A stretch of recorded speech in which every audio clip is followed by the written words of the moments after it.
जब पितृपक्ष आता है तो हमें यही याद दिलाता है कि हमारा जीवन केवल हमारा नहीं है।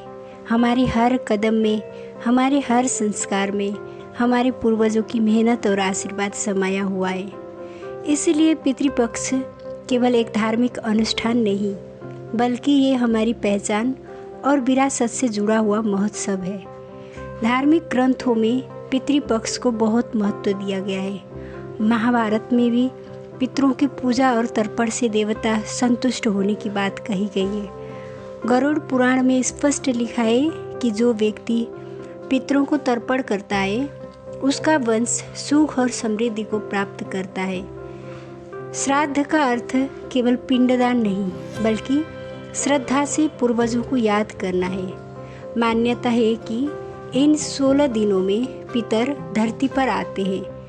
वो ये नहीं देखते कि आपने कितना खर्च किया, बल्कि ये देखते हैं कि आपने कितनी श्रद्धा और प्रेम से उन्हें याद किया। विज्ञान शायद आत्मा या पुनर्जन्म को प्रमाणित न कर सके, लेकिन मनोविज्ञान ये मानता है कि जब हम अपने पूर्वजों को याद करते हैं और आभार प्रकट करते हैं तो हमारे भीतर सकारात्मक ऊर्जा पैदा होती है। आज ग्रेटिट्यूड प्रैक्टिस को एक थेरेपी मानी जाती है।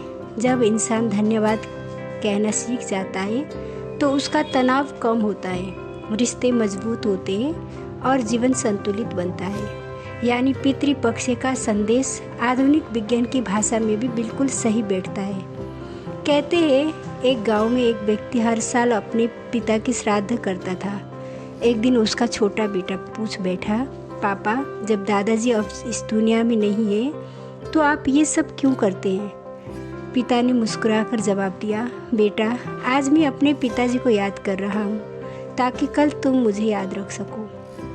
ये सुनकर बच्चा चुप हो गया, क्योंकि उसने समझ लिया कि श्राद्ध केवल पूर्वजों के लिए नहीं, बल्कि हमारी आने वाली पीढ़ियों के लिए भी एक सीख है। अगर हम अपने पितरों को याद करेंगे तभी हमारी संतानें हमें याद रखेंगी। आज के समय में हर कोई व्यस्त है, हर किसी के पास बड़ा श्राद्ध करने का समय नहीं होता, लेकिन पितृपक्ष का मतलब केवल कर्मकांड नहीं है। आप घर पर पूर्वजों की तस्वीर देखकर उन्हें धन्यवाद कह सकते हैं। परिवार के छोटे बच्चों को उनके किस्से सुनाइए, उनके नाम से किसी भूखे को भोजन कराइए या कपड़े दान कीजिए। एक पेड़ लगाइए ताकि आपकी आने वाली पीढ़ी को जीवन मिलता रहे। यही असली श्रद्धांजलि है। पितृपक्ष हमें ये सिखाता है कि हम अकेले नहीं हैं। हमारे भीतर हमारे पूर्वजों की आत्मा, उनका संस्कार और उनकी मेहनत धड़क रही है। आज हम जो है वो उनकी वजह से हैं और कल हमारी संतानें हमें याद रखेंगी अगर हमने आज इस परंपरा को जिया। तो इस पितृपक्ष हम सब मिलकर कहें, हे पितरों, आप ही हमारी नींव है, आप ही हमारी ताकत है। आपके बिना हम कुछ भी नहीं। आपको कोटि कोटि प्रणाम।